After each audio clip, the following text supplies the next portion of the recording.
The term starving artist is a very timeless one. Throughout history of our creation, be it paintings, music, film, it is historically never paid well. So many artists have grand visions of what they want to create, and regardless of how quality it would be when it's finished, it needs funding. And unfortunately, a lot of the time, they really don't get it. Especially with animation, it always seems like animators are never quite paid what you think they should be. Jujutsu Kaisen, one of the prettiest goddamn shows I've ever seen, only was given $150K per episode, which if you don't know is an insanely low number. The budget for a Charlie Brown Christmas was only $76K, which adjusted for inflation is around $70K. These might seem like big numbers, but for half an hour of fully written, animated, voice acted, and produced hand-drawn animation, that is insanely low. Robot Dreams only had a budget for $6 million, which is wild for such a good-looking 2D animated movie. And as my final example, Flow, which won Best Animated Film of 2024, only had a budget of $3.7 million. The point I'm trying to get at is that very often, animated films and shows don't receive the budgets they probably deserve in order to make such big things. You probably know why, I don't have to say it, blah blah blah, company bad. But all of these very low budgets look like millions in comparison to what I'm about to talk about. All of these budgets are low, sure,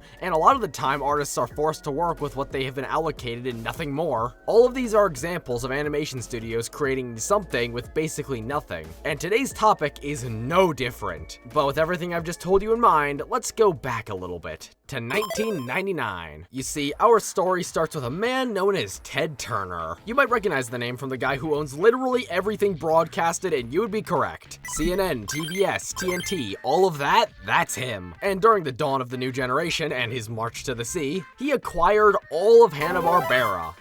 Right, children don't know what that is. Scooby-Doo, Flintstones, Jetsons, those. As well as this Christmas stocking full of other shows nobody gives a fuck about. Oh dude, what are you talking about? You mean to tell me you don't care about Jabberjaw or Birdman and the Galaxy Trio? Not even Funky Phantom? You see, Hanna-Barbera had a lot, and I mean a lot of shows they weren't doing anything with. Either because they sucked ass and nobody cared, or they were so mediocre that nobody cared. I know I'm pretty bold for saying that, sorry to upset my ravenous Top Cat fandom. And Turner, after the purchase of Hanna-Barbera, decided they needed somewhere to cram all of this useless garbage and actually do something with it, which spawned a new broadcasting station. A little station you might know as the Cartoon Network. Not the Adventure Time and Gumball Cartoon Network, and not the Johnny Bravo and Powerpuff Girls Cartoon Network, the 60s rerun and nothing else Cartoon Network. Like, that's literally all Cartoon Network did at the start, just rerun old Hanna-Barbera cartoons. And before anybody asks, yes, they did have Goober and the Ghost Chasers. So how is any of that relevant? Well, one man who works at this new Cartoon Network wasn't content with just letting it be old 60s reruns.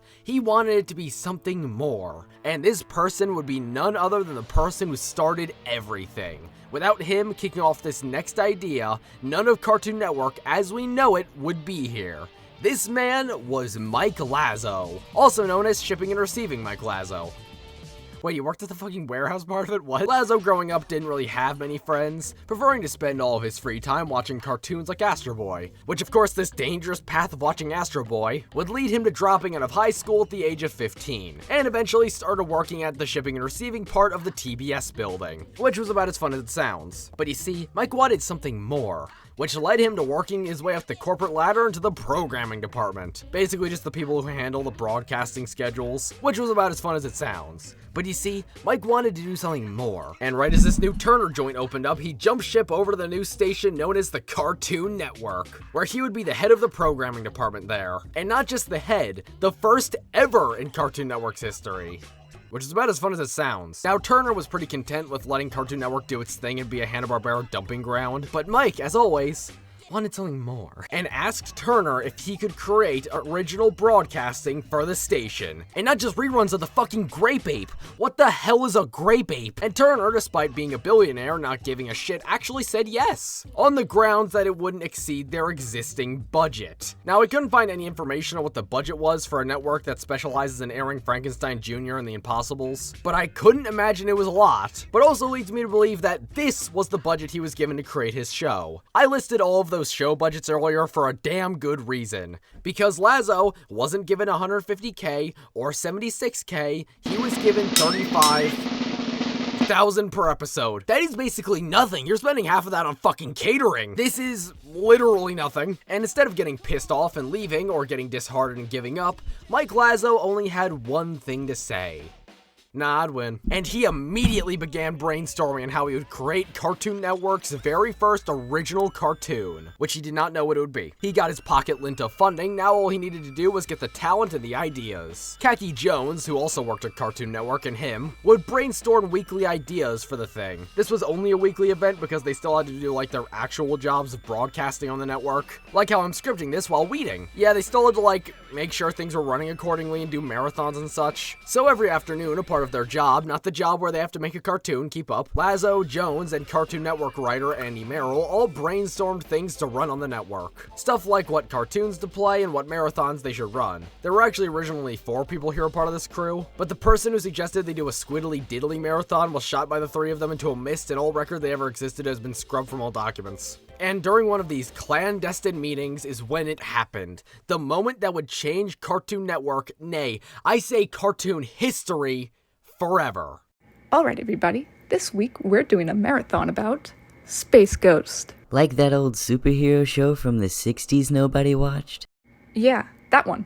Alright, anybody got any ideas? What about Space Ghost?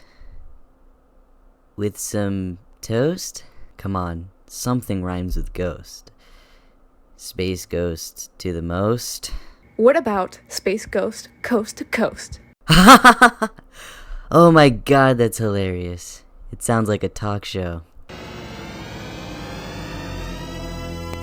This is a good time to talk about the 60s Hanna-Barbera cartoon simply known as Space Ghost. Yeah, good time to talk about the 60s Space Ghost shows when the bombs start dropping. If you have any inkling towards the character of Space Ghost, stay far and fucking away from this show. It's a 60s cartoon that got 1 season for a reason. This is genuinely horrible. I was only able to stomach 1 episode of this dribble before comatosing. Okay, but like, let's actually talk about the show now. Space Ghost stars the titular Space Ghost, as well as his sidekicks Jan, Jace, and their pet monkey Blip, as they go on crazy adventures through space fighting wacky antagonists like Zorak and Tanzit and Metalis and by force of will. There's really nothing to this show. It's just another one of those Hanna-Barbera cartoons, you know? Yeah, like with Joe Gorilla, exactly. And honestly, his status of being a forgotten superhero from a very mediocre TV show kind of made him perfect for what they were about to do to him. The marathon of Space Ghost came and went, but the name didn't. The idea of making an animated talk show with a defunct 60s superhero that nobody really cared about as the host was genius, and was exactly the inspiration they needed for their original cartoon. With nothing but 2 VHS players and a shitty Radio Shack microphone, Andy Merrill threw together a pilot of Space Ghost interviewing somebody.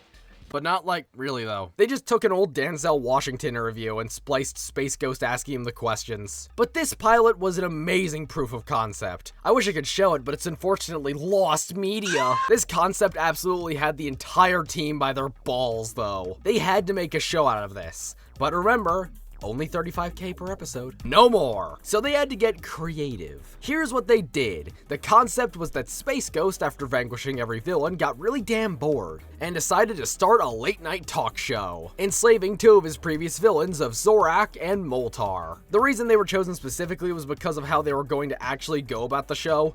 Instead of spending all of that money they didn't have every episode animating, they would instead make little segments of animation they could match up with whatever words were being said, and then play them to fit different actions. Like he's flying away, he's putting his palm in his face, he's blasting someone, it's brilliant. And in addition to that, they would steal older cells from the original 60s show and add it in here with new lines over it. All they had to do was just create the illusion it was talking with the lips lining up. And before anybody says it, yes, Mike Lazo did just invent the concept of PNG tubers. It's such a fun idea, like all of Moltars are taken from a single episode. And Zorak at all times isn't even technically Zorak. They use different animation clips from a bunch of his different henchmen from the second episode of the original show. So he's constantly changing vest colors. It's really damn funny when you notice it. With the obvious low budget of everything, they also had to replace the original actors for Space Ghost, Zorak, and Moltar. Literally just because they couldn't afford them. So introducing George Lowe and Clay Martin Croker, or more widely known as C. Martin Croker. Lowe would be taking over Space Ghost's voice, while Croker would be doing both Zorak and Moltar. Because they didn't have much animation, the show, instead of going for a more traditional slapstick comedy approach, approach would angle more towards the banter between everybody running the show, with Space Ghost as the host, Zorak as band leader, a part of his little band, the Original Way Outs, and Moltar as editor and director. Zorak as this complete chaotic force, Moltar as the usual straight man,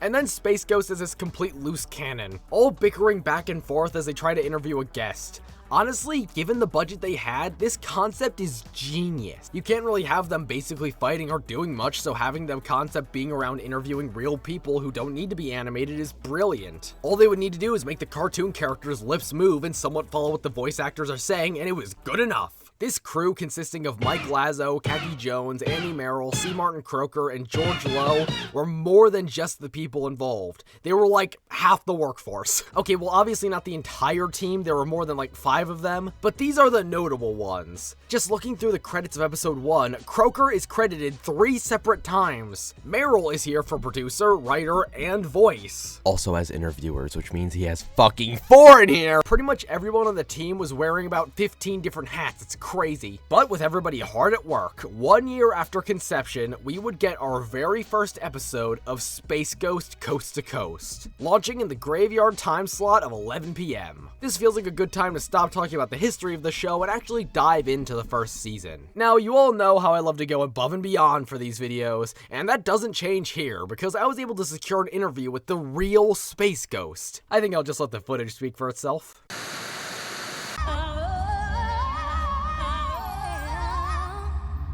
Greetings, I am Space Ghost. On tonight's show, Say, Moltar, who do we have for tonight again? We're not interviewing anybody. You're getting interviewed. somebody interviewing me?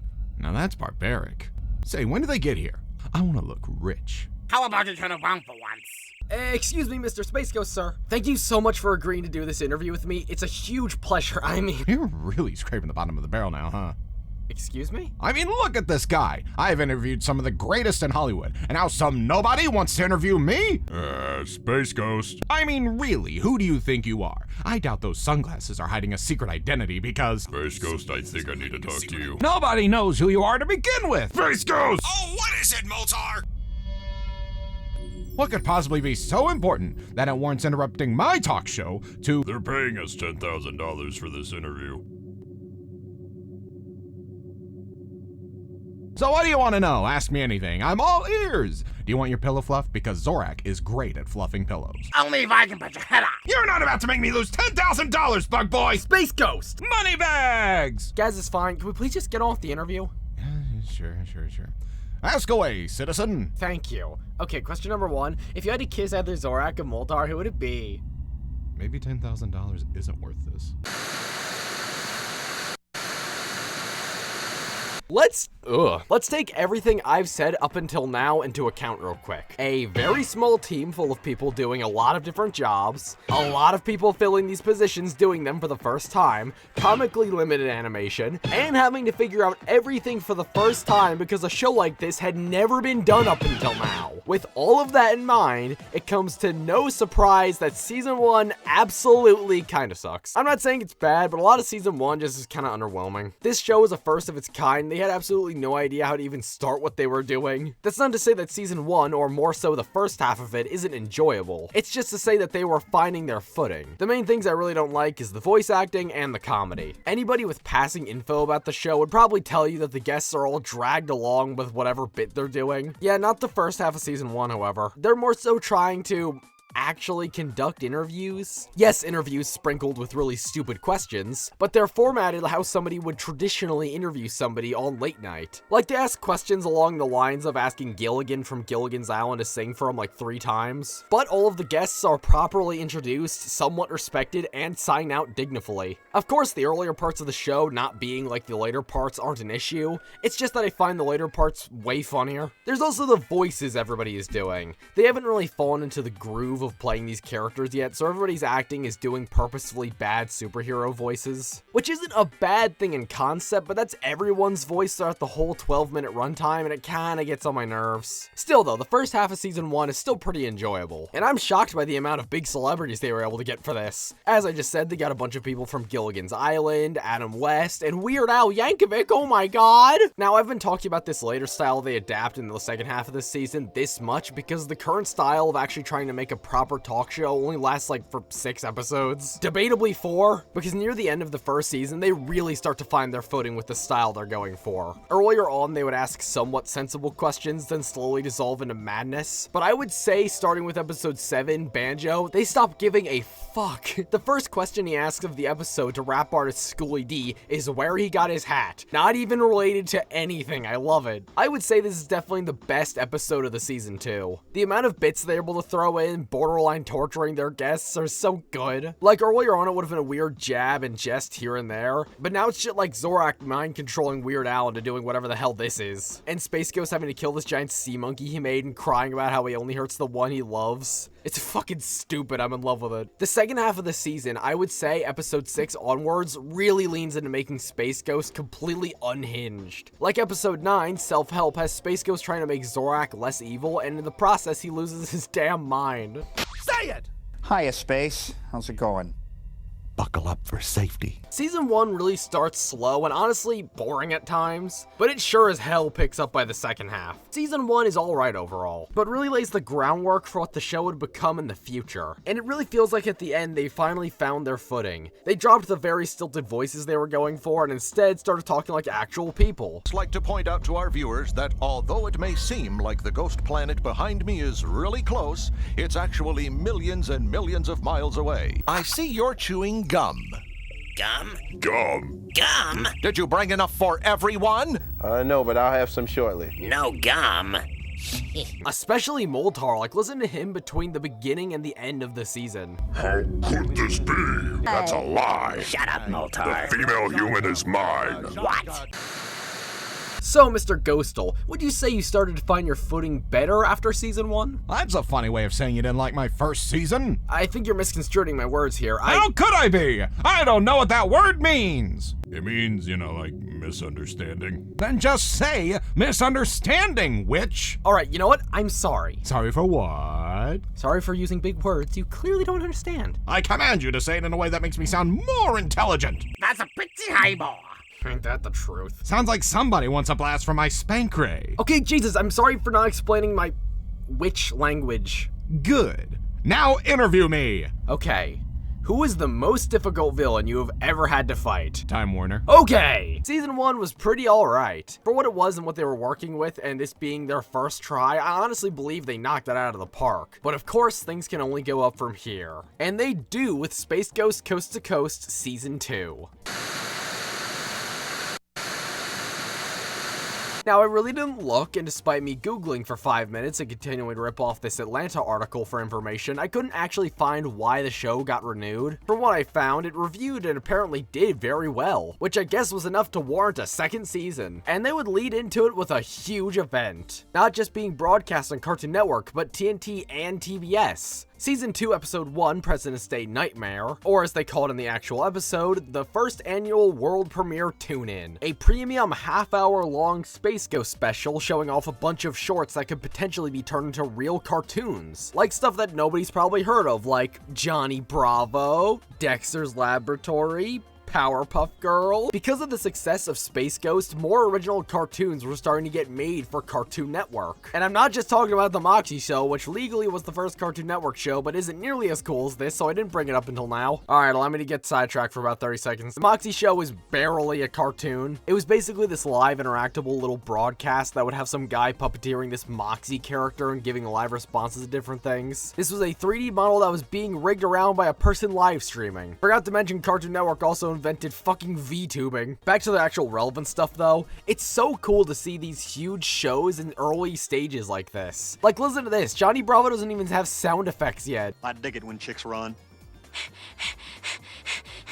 Say, baby, how's about you and I find a... On top of the inherent neatness of seeing now beloved cartoons in these pilot phases, this is also one of my favorite episodes just because of how goddamn funny it is. This episode introduces the Council of Doom to Coast. They were also a thing in the original 60s show, but now it has different members. Black Widow, Metalis, Tanzit, Lokar, and everybody's favorite, Brack. You can go ahead and forget that Black Widow and Metalis exist. They are only ever in Council of Doom episodes, they never matter outside of this group. But Tanzit, Lokar, and Brack are all lovable minor characters. All of them are ex-villains, and they play around with that in the same way they do with Moltar and Zorak. Tanzit is this absolute pathetic force that I just can't help but love. He's genuinely my favorite character. He's so spineless. Lokar is literally the embodiment of a British accent. He's got this way over the top stupid sounding voice that makes him a treat every time he's in an episode. And of course, All hail Brack! let me finish! Aw, does somebody not like Brack? No, it's just that he didn't let me. Let you what? Forget it. How can you not love Brack? Seriously. He's just that perfect, lovable doofus. Like on Caboose level. He never shuts up. He's always yelling some dumb shit. Like half of his lines in this episode are him just yelling all hail Brack. How can you not love him? And he's voiced by Annie Merrill, one of the people who helped make the show in the first place. How the Council of Doom factors into the episode is by judging the different cartoons. Or the people making the cartoons. Or just random shit Space Ghost comes up with. The cartoonists and the Council of Doom aren't the only things that make this episode spectacular. It's also the writing and acting changes. Space Ghost is now just completely fucking unhinged. I love it. See, what I'm trying to do is chew and talk at the same time. Talking with your mouth full category. Council gives. Ooh, Van. Things aren't looking good. Bad manners are never in vogue. I guess. Let's look at the clip.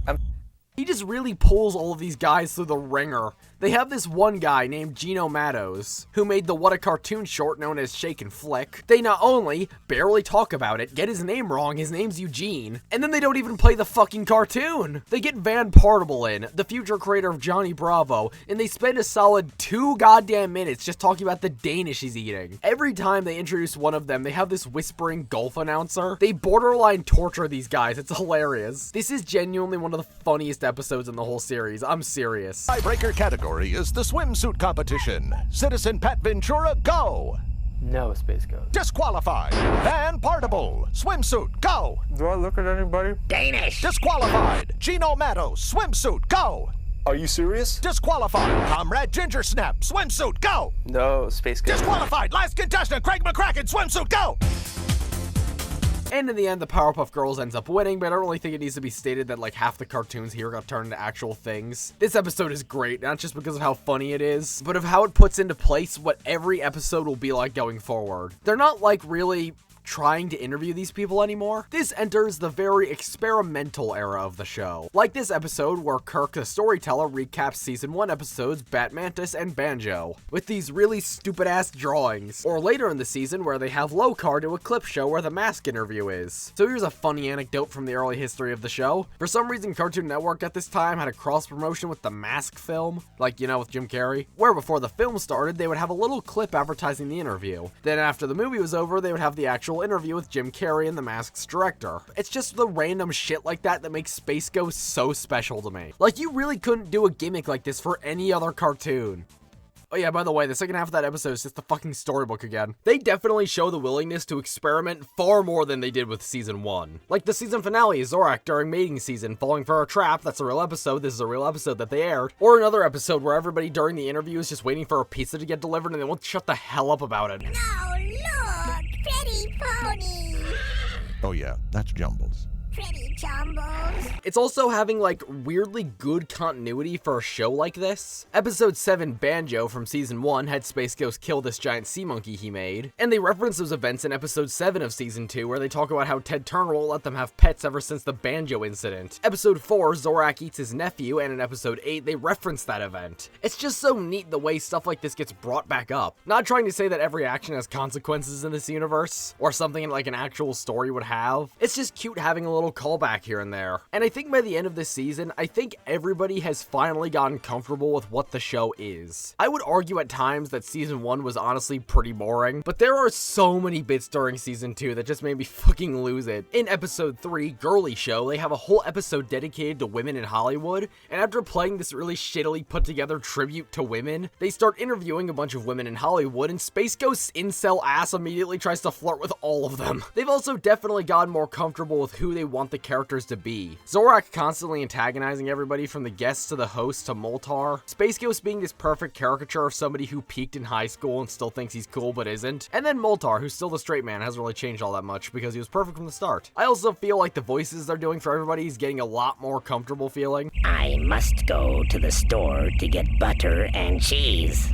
Mating season on my planet started 20 minutes ago. I must go. To get butter and cheese? Like, Moltar at the start of the series barely talks, and when he does, it's very unpleasant in a hyper deep voice. But at this point, it's still pretty deep, but listenable. And they have him around a lot more too. He's my favorite.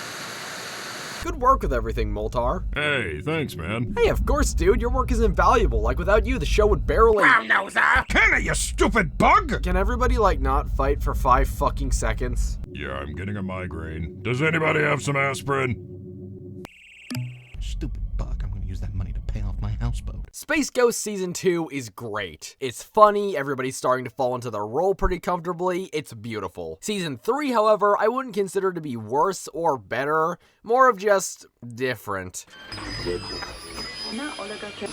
Since Space Ghost fell into the 11 p.m. time slot, it's always been a show for older kids and adults. With Season 1 and 2, though, it felt like they still had the kids who are up way past their bedtime in their head while they were writing. Season 3, however, they weren't scared to get a little weird with the humor, let's just say. A lot of the humor now is a lot of dry comedy, incorporating a lot of uncomfortable pauses. It's pretty funny, don't get me wrong, but I would have just preferred if they did a little less. In Season 3, Episode 3, Love Struck, he got broken up with and straight up just doesn't want to do the show, so he's acting like a child the whole time, refusing to interview the guest, just kind of sitting there. And for the very next episode, they get a guest that is so boring, he's just standing there the whole time, unable to think of anything to ask. These are funny, certainly, but I just would have preferred if the long pauses weren't as frequent, and it also has the first episode I don't like because of its gimmick. Season 3, Episode 5, Zorak, they only have like 5 sentences in, and the entire episode is just Zorak music. That's really fucking funny for a bit, but after I realized what was going on, I did skip this my first watch through though, I will admit. I must confess, it's a pretty hit or miss season, but when they hit, they really goddamn hit. Like one of my favorite episodes of the series, Season 3, Episode 2, $20.01. Space Ghost replaces Zorak and Moltar with this giant machine to do their job instead.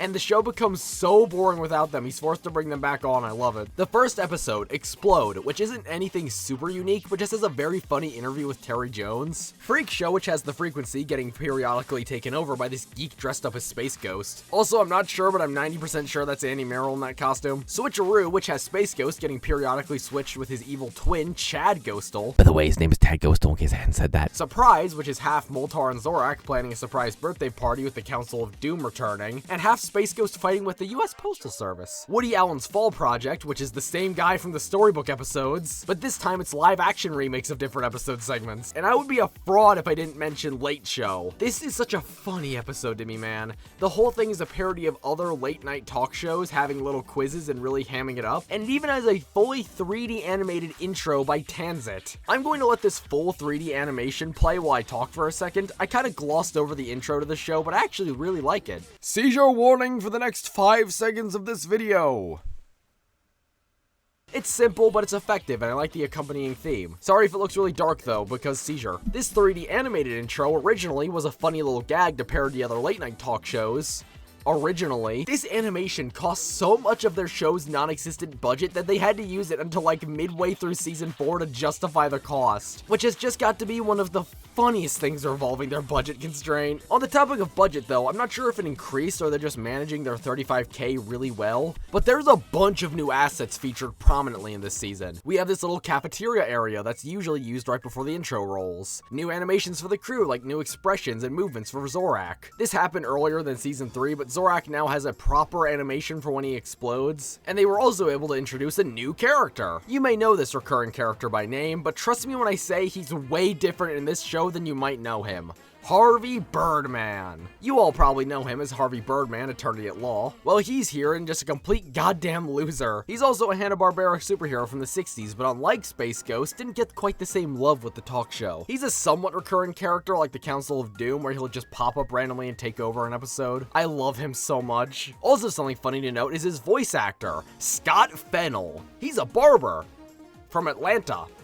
with no other acting credits. He's got to be one of my favorite bits. The idea of them just getting this random ass barber to voice him instead of an actual voice actor is so perfect for his character. It's so cool to see them do what they can with what they have. I couldn't find any official number for a budget increase floating around the web, at least for my research that is, but it certainly got one. Definitely helped by how popular the show was around this time. Despite all manner of convention, Coast to Coast was doing really well. Despite my 5 minutes of research while lying in bed, I couldn't find any ratings from this time, but if it wasn't doing well, then why in God's name did they give it a special on all 3 Turner broadcasting stations? And as a reflection of that budget and ratings increase, they've also been able to get a lot more esteemed guests, like Elvira, Metallica, Matt Groening. This season might be more hit or miss for me than others, but that doesn't mean it isn't great. I just slightly prefer season 2 over it.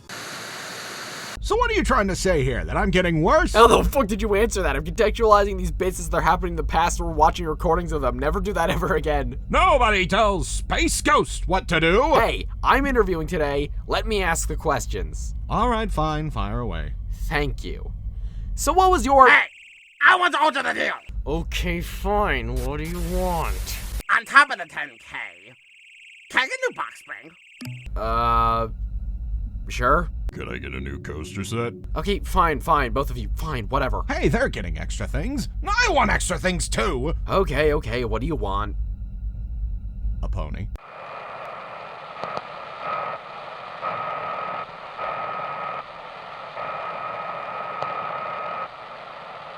Now, coming from Season 3 into Season 4, it would keep a lot of the space ghostness of it, having long pauses and dry and prude comedy, but Season 4 also introduces a new type of comedy on top.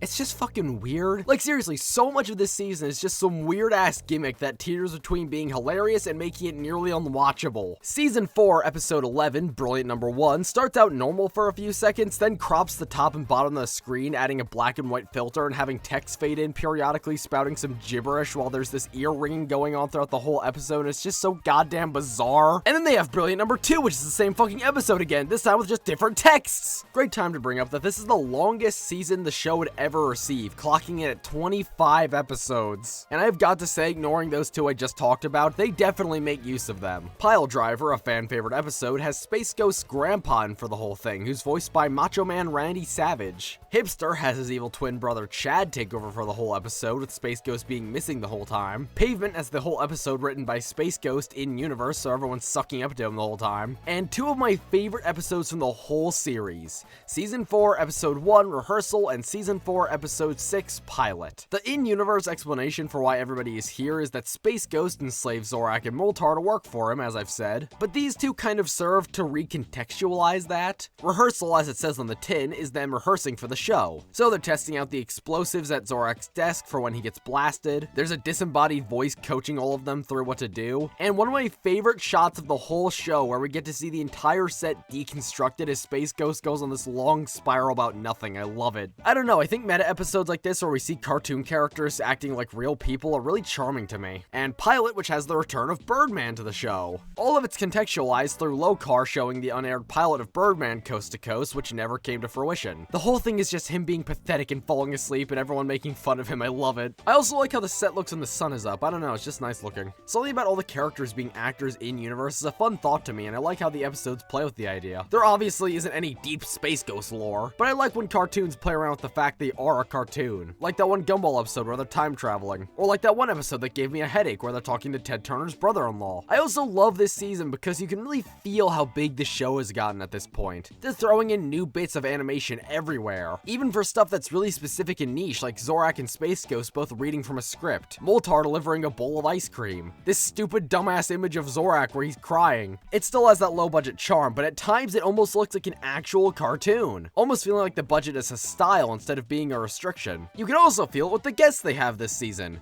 Mark goddamn Hamill is here. It's so cool to see them step up from people like Bobcat, whoever the hell you are, Goldthwait. I love this season, but overall, it's just more Space Ghost. Good more Space Ghost, but still, just more Space Ghost. Still though, definitely my favorite season so far. I just feel like it could have been a little shorter, if anything. Okay, is everyone happy now? Yeah, I'm chill. I like my pony. Now, interview. What was your favorite episode of the show to do? Probably the Season 4 episode, Hipster. My fucking god, you weren't even in that one! Greetings, I'm Space Ghost. Please welcome my guest, this Quiznos sub. This is mandatory, right? Just read it! Bah! Hi there! This is Zorak. Have you ever wanted to spend $1 United States to get some schmuck 70 cents? Zorak! Despite the fact the last video made $20, they still feel the need to eBay for monthly memberships and lock videos behind a paywall because they created these half a year ago when they were broke, and now doesn't know how to get out of having memberships now that there's more than 2 people. Just read the script! Okay, fine! And I'm here to tell you all about the qualities. There's a video of right now launching right with this one about the boxing show. Would have been cool if we talked about a heel, but... That's it! Oh, look. SpongeCake.com.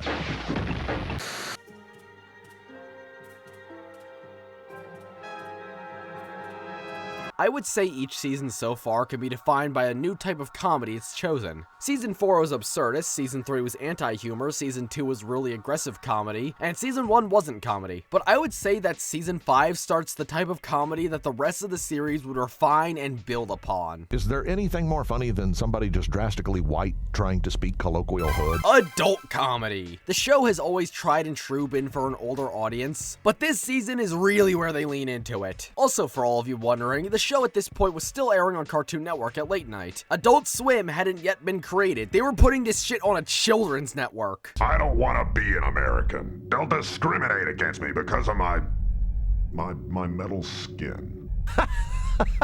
Well, who wouldn't you, Red Outcast? I have absolutely no goddamn clue how this season was allowed to air, but man, am I glad it did. I am aware that children's programming around the time was edgier than it is today, but that's Johnny Bravo being a pervert, not— Open wide, Lady Liberty, because Space Ghost is coming to America today. Open wide. That's gonna slide right by the censors. Genuinely my favorite season so far. Season 5, Episode 8, Pal Joey has them with this live-action intern who keeps screwing things up. Curses has Space Ghost getting cursed by one of his old villains to crave human flesh, so he keeps eating all of the guests. Intense Patriotism has them all going to America and has Larry the Cable Guy for an episode. Chinatown has Moltar getting traded with this dog to a Chinese baseball team and keeps hitting the credits button at random times. Lawsuit has him getting sued by his old sidekicks from the 60s show, Jan and Jace, for bringing children with him on his adventures. And one of the weirdest goddamn episodes they've ever done, Warren. This episode really isn't a talk show, more of just the gang fucking around. Warren has Space Ghost on his show, but not our Space Ghost, Gary Owens, the original voice actor from the 60s. It's so cute having the original actor here banter with George Lowe's Space Ghost. It feels really sweet, like a full 360 moment for the show. Like, look, they can actually afford to have him on the show now, whoa. Also, Warren is a plant for some reason. Also, this episode is 40 minutes. I have absolutely no idea what strings Lazo pulled for this, but at the end of the episode, it loops! It does it like 2 times. If you were watching this shit live, they just play the same episode thrice. Shit like this is why I love Space Ghost. Name any other cartoon that has attempted anything as bold as this. Allow me to get sidetracked for a second to loop back around. How episodes are typically formatted is they have a screen come up, some kind of introductory joke is told, and then the intro plays, and the episode gets on with it. It kind of changes what that introductory screen is based on the season. Season 1 through 3 have this staticky kind of look. Season 4 has a bunch of numbers on the top getting shoveled around. And Season 5's waiting screen, I think, is what inspired the Adult Swim logo. Basic white text on a black background that just says waiting looks damn near identical style-wise. But the main reason I'm bringing this up is because the episode Waiting for Edward has this play for like a solid minute and is only broken up by this. Hang on, Zorak. Cinema. This season is perfect for my type of comedy. This absolutely brain-dead, stupid sense of humor with non-sequitur comedy is something I absolutely adore. And this show does it perfectly.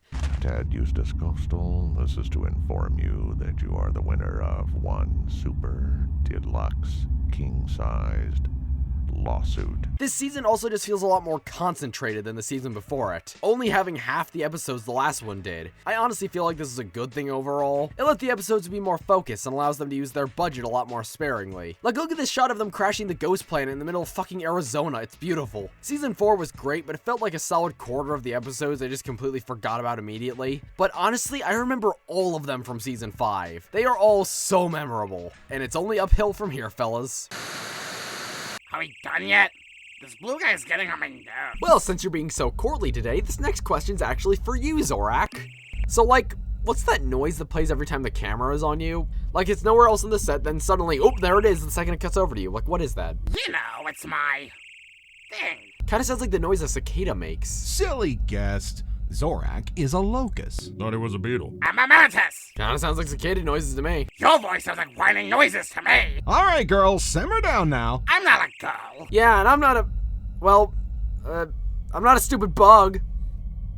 I ain't going to kill like a fascinate your heart. All of this has been great so far, but if you've been able to pick up on patterns, you'll be able to predict what comes next is about to be the best season of the show thus far. Season 6 is the perfection of the style. It only has 8 episodes, which is another step down from last season, but every single episode here fucking rules. I'm picking up 4 unidentified heat sources on my monitor screen. Now they're probably just creatures, Moltar.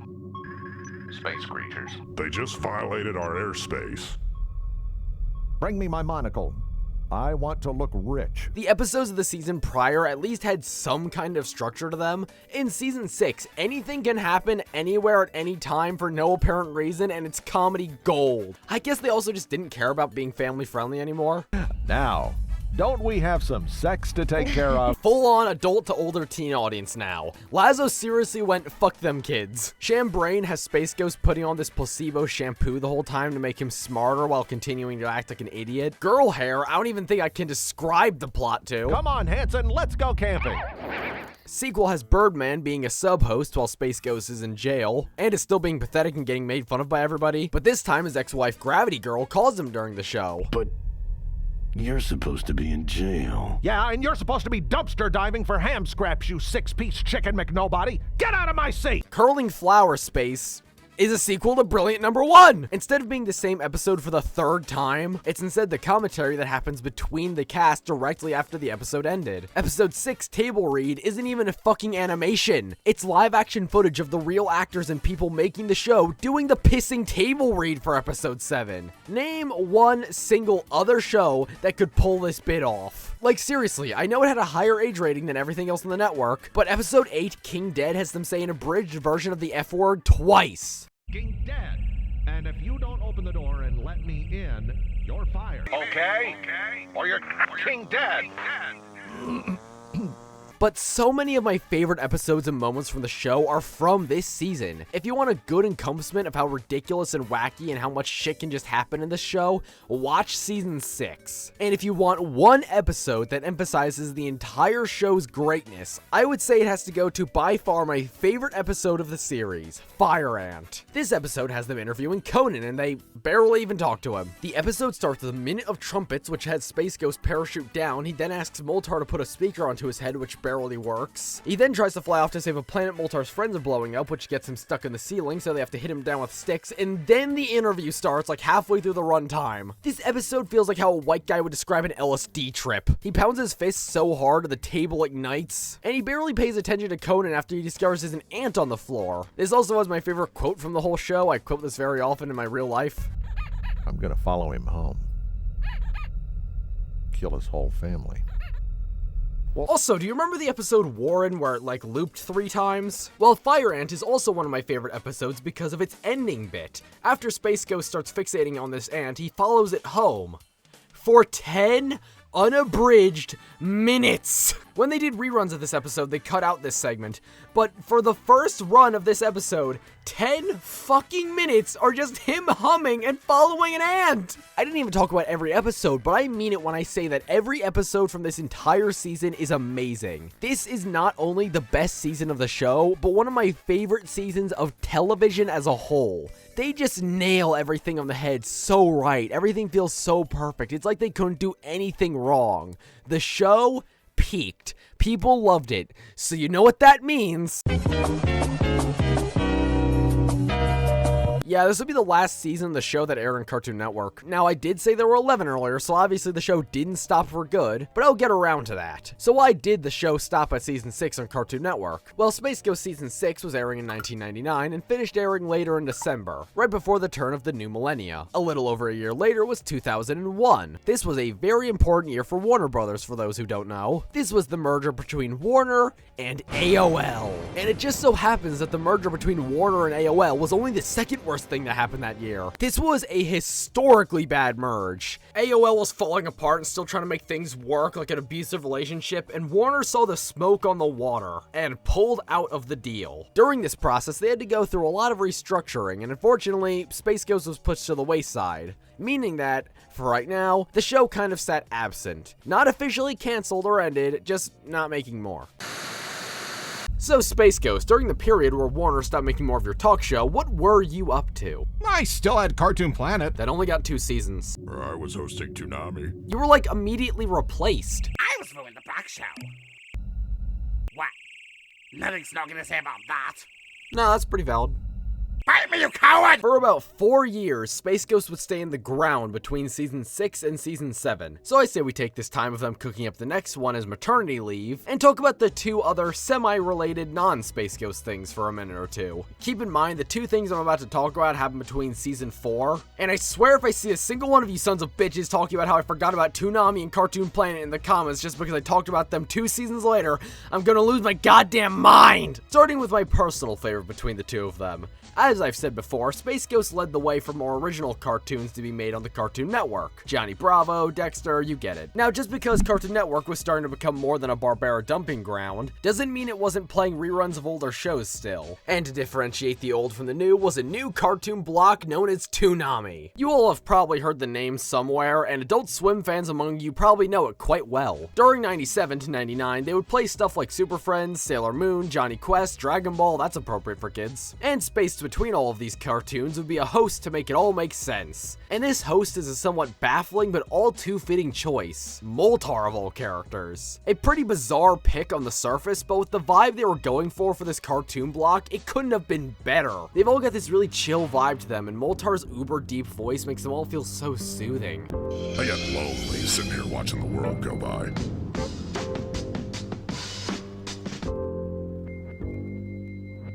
It'd be nice to have somebody to talk to. Wonder Woman calling Super Friends. A friend, a compatriot, a teammate. I think it's best if we team up. I say we go for it. Yes. Show me a superhero worth their salt. Hang on, guys. I'm gonna save you no matter what it takes. And I'll show you a support network of friends standing behind them. Like, you can't say this just doesn't feel cool, right? I wasn't alive at the time, but if I was, you bet your bippy I would have been tuning into this, not just for the cartoons, but for the vibe of everything. And they don't just do block descriptions either. They would also have random other things. This really chill, almost future funk sounding music with his deep voice descriptions of basic concepts like reruns or heroic characters is so cool to me. I just have no other words to describe it. They were also doing video game reviews for some reason, like Cool Borders too. And Metal Gear Solid. This has got to be one of my favorite nuggets of Space Ghost history. There isn't a lot here, but what is here is so special to me. Anyway, here's Cartoon Planet. Look, I know a lot of people, including the people who worked on it, love Cartoon Planet, but honestly, I just did not vibe with this show. Originally, it started out something similar to Moltar's Toonami block, where Brak and Zorak would just introduce old Hanna-Barbera cartoons, then play them for about an hour. But eventually, it turned into its own thing, now including the Ghost. I couldn't find any official source saying this, but this definitely gives off the vibes of Space Ghost for kids. Which is a good thing, mind you. Considering the size the Space Ghost property was at the time, having a version accessible to younger audiences so they're not excluded is a great thing. It just so happens that I don't like it very much. A lot of the comedy is still anti-humor, but without the edge or chaos Coast to Coast had. I also just don't like a lot of the jokes. Honestly, they kind of just don't hit my sense of humor the same way Space Ghost does. That's not to say the show doesn't have its moments that made me laugh. Hey, why don't you zap Brak? He started the whole thing. Oh, he'd love to blast me, wouldn't you, Space Ghost? Wouldn't you, Mr. Big Man? But he can't. You know why? 'Cause I'm not animated to explode! I think 2 things holding the show back for me is the structure and the writing on Brak. Nothing against Brak, but he's very much a character that only works when he's not the center of attention. And before anybody brings up the humor in that statement, considering there's a much later Brak show that exists, there's far more characters there to balance him out, and the writing on him is a lot better. As well as the writing there having the same raunchiness as Space Ghosts, but that's a conversation for later. And the segmentation of it all. It's all broken up in these little segments segments like Poets Corner, Brack's School Days, and occasionally song parodies, I just really don't jive with how broken up everything is. It makes it feel like a collection of shorts opposed to an actual cohesively flowing show. I just don't really think I can vibe with this one, honestly. It seems like it was hella fun to make though. Like, look at Andy Merrill in his ill-fitting Space Ghost suit, he's having the time of his life. But unfortunately, despite its very alluring charm, this just isn't for me. I'm more of a Moltar talking about warrior cats person, thanks. Boy, this interview is making me hungry. I've asked like 3 questions! 3 too many. How about that barbecue place down the street? Only if they can give it to us raw, and I can cook it. I'll give it to you raw anytime. Zorak, that's inappropriate. Your face is inappropriate. Is not. Is too. Barbecue. All right. You know, if you do that, they'll probably cancel you. Turn already dead. Let the woke mob come. All right, now just stop it, you two. All right, here's what we're gonna do. Me and the guests are going to get barbecue while you two stay here and watch the set. To the Phantom Cruiser!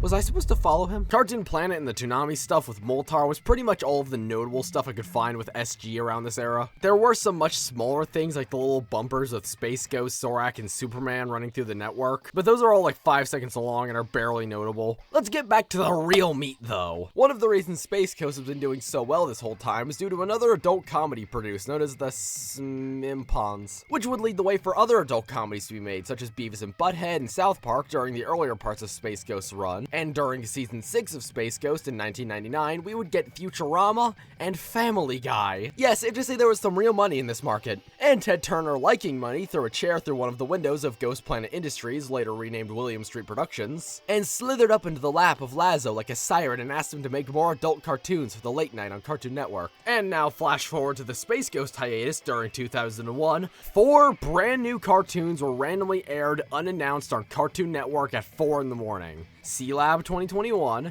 Aqua Teen Hunger Force, Harvey Birdman Attorney at Law, and The Brack Show. And later in 2001, they would all start officially airing their franchises on a new special time slot delegated specifically for adults, titled Adult Swim. And on September 2nd of 2001, horrible timing, Space Ghost would officially come back for 2 more seasons. This time no longer bound by the restrictions of the Cartoon Network. Adult Swim was specifically for adults. Any kids were told to leave. They could do whatever. That's right, Space Ghost can say fuck now. Now this isn't said anywhere officially, but I have a bit of a theory for these last 2 seasons.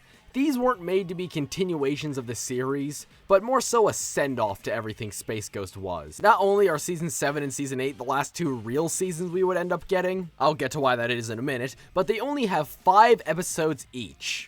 Technically. And because of their short length, I see it fit I should talk about them simultaneously. Also because both of them kind of have the same vibe as each other. Season 7 and 8 continues what Season 6 started, luckily, and is on the same level of humor and writing. I was saying last season how it was just completely unhinged, but this one really goes for it. They were kind of building to this with last season, but I think Season 7 and 8 really embodies a certain theme.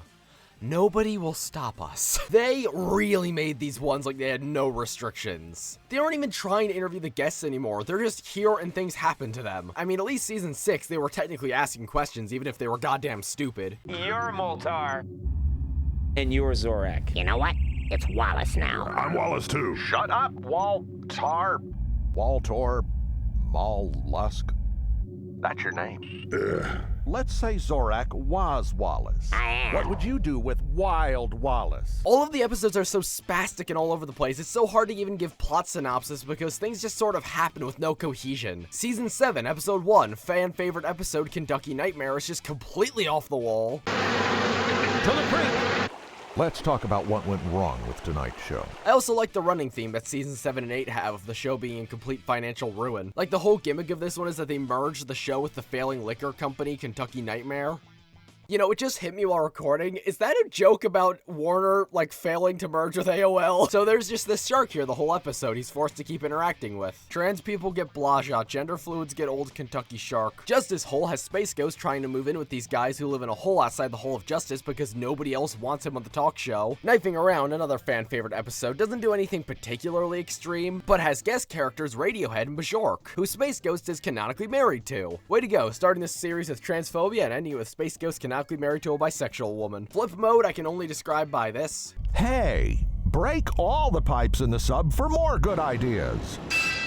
Sweet for Brack has Tenacious D, and Space Ghost being pissed off at the Brack show for being more popular than his own. And then the final 3 episodes of the season. This is why I added a technically earlier when I was talking about how many episodes there were, and perfectly encompasses what I mean when I said nobody is going to stop them. Episode 6 Momentary is a commentary track of Kentucky Nightmare by the director's mothers. It's hilarious, they have no idea what's going on, I love it. Episode 7, Momentary Commentary, is a commentary track of the fucking Momentary, this time by the actual directors. They're just talking over each other, it's impossible to hear anything, it's beautiful. And then finally, Episode 8, Jelly Bean. Right when you think it's going to end with an actual episode, they pull the rug out from under you by making it a fucking commentary track over the Momentary, but this time they're drunk. I know I've said this a lot in this video, but genuinely, what other show could have gotten away with some bullshit like this? This season is amazing, and that continues with Season 8. And this season kicks off with another fan-favorite episode. Baffler Meal has the Space Ghost gang interacting with the Aqua Teen Hunger Force.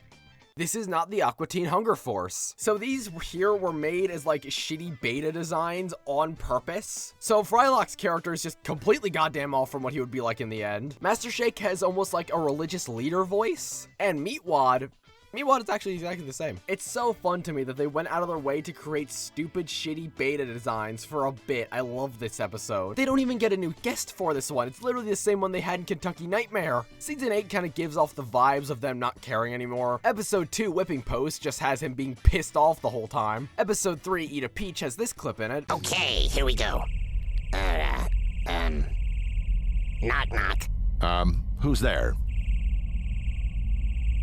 You. Episode 4, Memory of Elizabeth Reed, has Space Ghost leave Zorak and Moltar to do the interview, and the context of why he leaves is genuinely one of my favorite bits in the series. Right up there with him following an ant for 10 minutes. Zorak is having a guy come over to fix his AC, and Space Ghost goes over there to fight him for no reason whatsoever. It's genuinely just fucking insane. And now we have reached the final traditional episode of the series. Season 8, Episode 5, Idlewood South. Space Ghost up to this point has had such a long-running and beloved series. There was only one way they could end it while paying homage to how far they had come.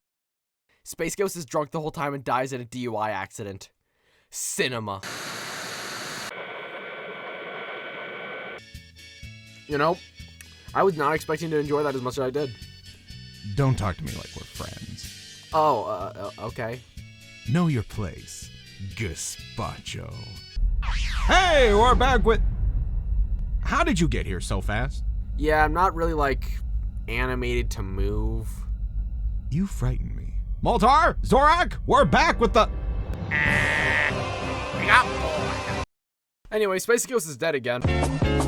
So let's talk about Season 9 through 11. Season 9 is 2 episodes. So these are just 2 bonus episodes they had lying around they decided to air because fuck it. And I see why they're bonuses, because I do not like them. Dreams and Live at the Fillmore go way over the cliff with the edge. Space Ghost has always had some edgy to dark humor, but these 2 episodes that make up Season 9 have a lot more black humor to them. Allow me to quickly explain what that means for people who have no idea what I'm talking about. Black humor is the even edgier cousin to dark humor. To give an example, dark humor is like asking a wheelchair-bound person to please stand for the national anthem. Black humor is like asking that wheelchair-bound person to You ever work with Lassie? If by working you mean bang up the ass, yes. These just, like, aren't funny. I don't know what happened here, but it's just way too over the top with the edgy jokes, where they just become uncomfortable now. I'm not even going to describe one of them because I'm afraid it'll get this video taken down. So if that's Season 9, then what the hell are Season 10 and 11 going to be? Well, you see, these would actually be way later in 2006 and 2007, and are really not new seasons. Instead, these are little half-episode long shorts made for Game Tap, interviewing different notable gaming figures, like some guys who worked at Atari during its early stage, the guy who made Pong, and Billy Mitchell. Season 11 started airing on the 6th anniversary of 9/11. Season 11 kind of moves away from the game talk, though, and goes for more generic guests, like the Bare Naked Ladies, astronaut Richard Garrett, another Atari guy for some reason. These really aren't anything notable. All of these are honestly just fine. I suspect in the effort to make these more advertiser-friendly, it has more Season 3 comedy than what I'm used to from the later seasons. These aren't bad, just horribly inoffensive. I did like how they ended the last episode of Season 11, though. He tries to increase ratings by getting Bare Bare Naked Ladies, but just gets the band The Bare Naked Ladies, and keeps flashing his nip trying to get feminine viewers up, and eventually just gets him canceled. It's as beautiful and as anticlimactic as you would expect. That's the last episode of Space Ghost. There are some specials I didn't discuss, like the Christmas special and a few other ones, but these are pretty much just clip shows with little in-betweens. They aren't anything that special. But for Space Ghost Coast to Coast, that is all of it. And oh my god if it isn't something special. You know, this has been like the shittiest interview, but honestly I'm too full of barbecue sauce to care at this point. Does that mean I can have my $10,000 now? Yeah, sure, man. Go nuts. Alrighty, houseboat, here I come. Hey, wait just 1 minute, Space Ghost. I have one final thing I'd like to add before you fly off. Thank you for everything. Sure. I don't think he got it. Yeah, but that's just how he rolls, isn't it? See ya, Space Cowboy. So, is that a wrap? Oh, yeah, we're good. Cool. Hey, you know, me and Moltar were going out for shots into the show. Get wasted, blow the planet, you know, make a night out of it. Yeah, we can get you some Capri Sun and a shot glass. Fuck it. This is the end of Space Ghost Coast to Coast, but this show will always live on. And I'm not just talking about some kind of sappy thing, like it lives on in the heart of the fans. If Mike Lazo and Meryl and George Lowe and C. Martin Croker and all of the other notable figures I hadn't mentioned because they weren't specifically relevant to this hadn't made this show, I'm not sure where animation would be as a whole today. Not just for Adult Swim, not just for Cartoon Network, but for everybody. It paved the groundwork for Cartoon Network to start as a whole, and jump-started the idea of Adult Swim. So much of its influence can be felt throughout the different shows. Like the two reasons I'm pretty sure the show didn't continue from here. The Brack Show and Aqua Teen Hunger Force. It doesn't take a genius to tell you that Brack was by far one of the most popular characters in the original show. So popular, he got his own spin-off. A spin-off that would be a kind of successor to Space Ghost. It's more of a sitcom parody opposed to talk show parody, but I still think it's pretty funny. The writing on Brack is a lot better since they don't have to keep a younger audience in mind, so he can just say whatever now. Alright, what do you want to do? Do you want to make love, darling? What did you say to me? It even has the entire cast that the last show had. Obviously, Andy Merrill reprises his role of Brack, C. Martin Croker does the voice of Zorak since he's Brack's neighbor, and George Lowe plays the role of his father. So this really feels like a true successor to Space Ghost, and I'm happy because I really like this show. Space Ghost and Moltar even come in for an episode. It's so sweet. It obviously doesn't tickle my funny bone the same way Space Ghost does, or this video would be about Brack, but it's good. But that topic could honestly warrant its own video. This is Space Ghost, not Brack. Space Ghost's influence throughout all of the other early Adult Swim shows, though, is so obvious and prevalent. Harvey Birdman, attorney at law, kind of picks up what Space Ghost and Cartoon Planet left behind. Cartoon Planet was always throwing in these random Hanna-Barbera clips and references, and Birdman is an evolution of that. Honestly, you could not convince me that this show would have been made if Harvey Birdman wasn't a recurring character on Space Ghost. He's not a loser in this one, though. He's actually a pretty competent attorney dealing with legal problems of different Hanna-Barbera characters. I would love to talk about this here, but I genuinely want to make a whole video on this because it's fucking off the wall. Episode 4 is a retelling of the Unabomber story, but with Boo Boo from Yogi Bear. Like, is that not the funniest concept on television? And finally, for what I believe is Space Ghost's spiritual successor,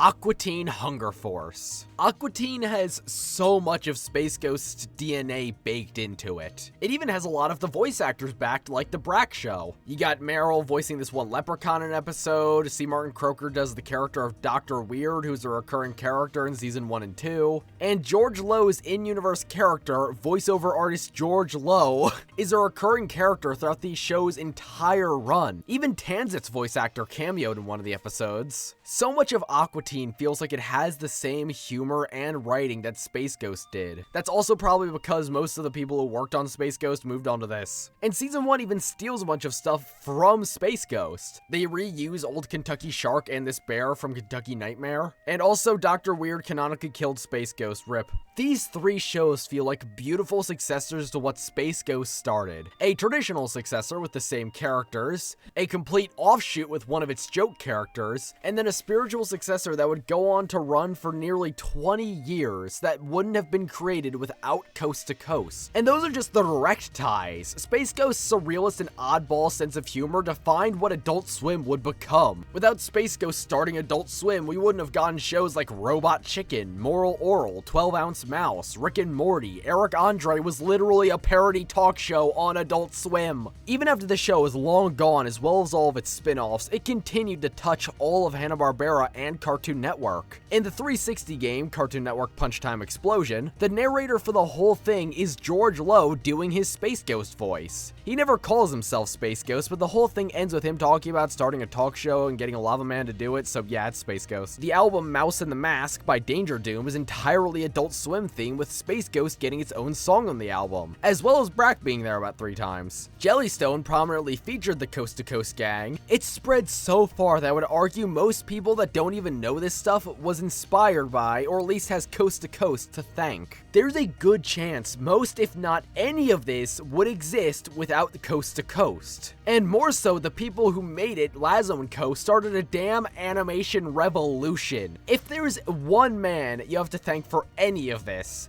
it's him. But that's what it started and left behind. Where is it now?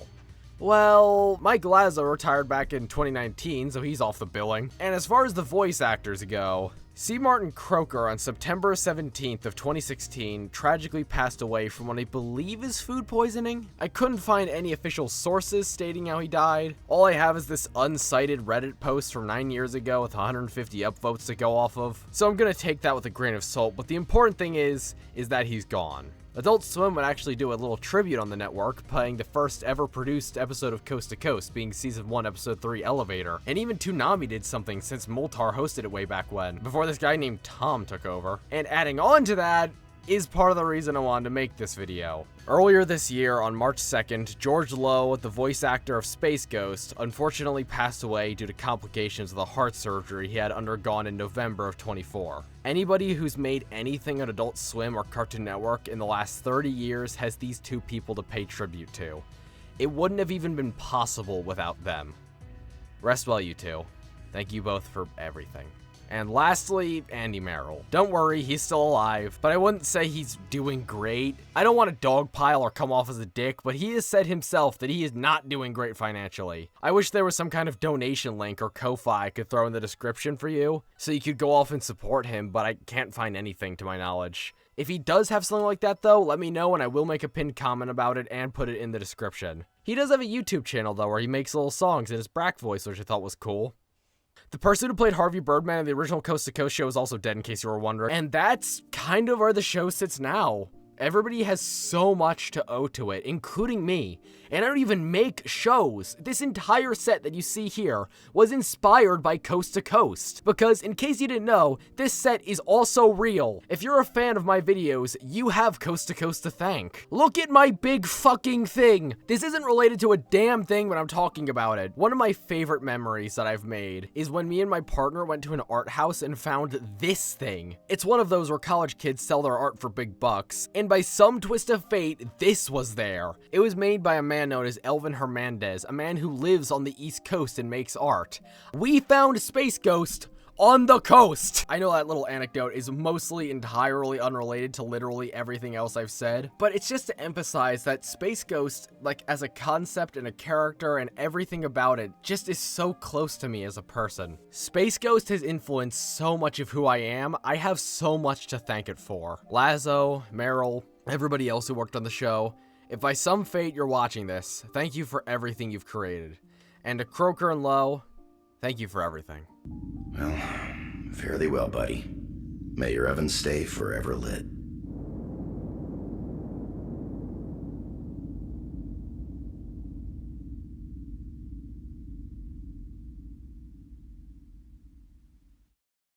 Hey, thank you all so much for watching this video. It was a complete ass load of work. Also, sorry for the inevitable, like, 12 different facts I probably got wrong. And thank you so much to everybody who helped me make it. Thank you to Titanium1208 for the voice of Moltar and Space Ghost, and Metastar for the voice of Zorak. I really could not have realized this video as I have it without the both of you. Top links in the description for both of them, as well as credits for everybody else down there, like the artists and other voices. And thank you so much to all of you for watching. I wrote that joke where I said, oh, this video was an assload of work before I started to actually work on it.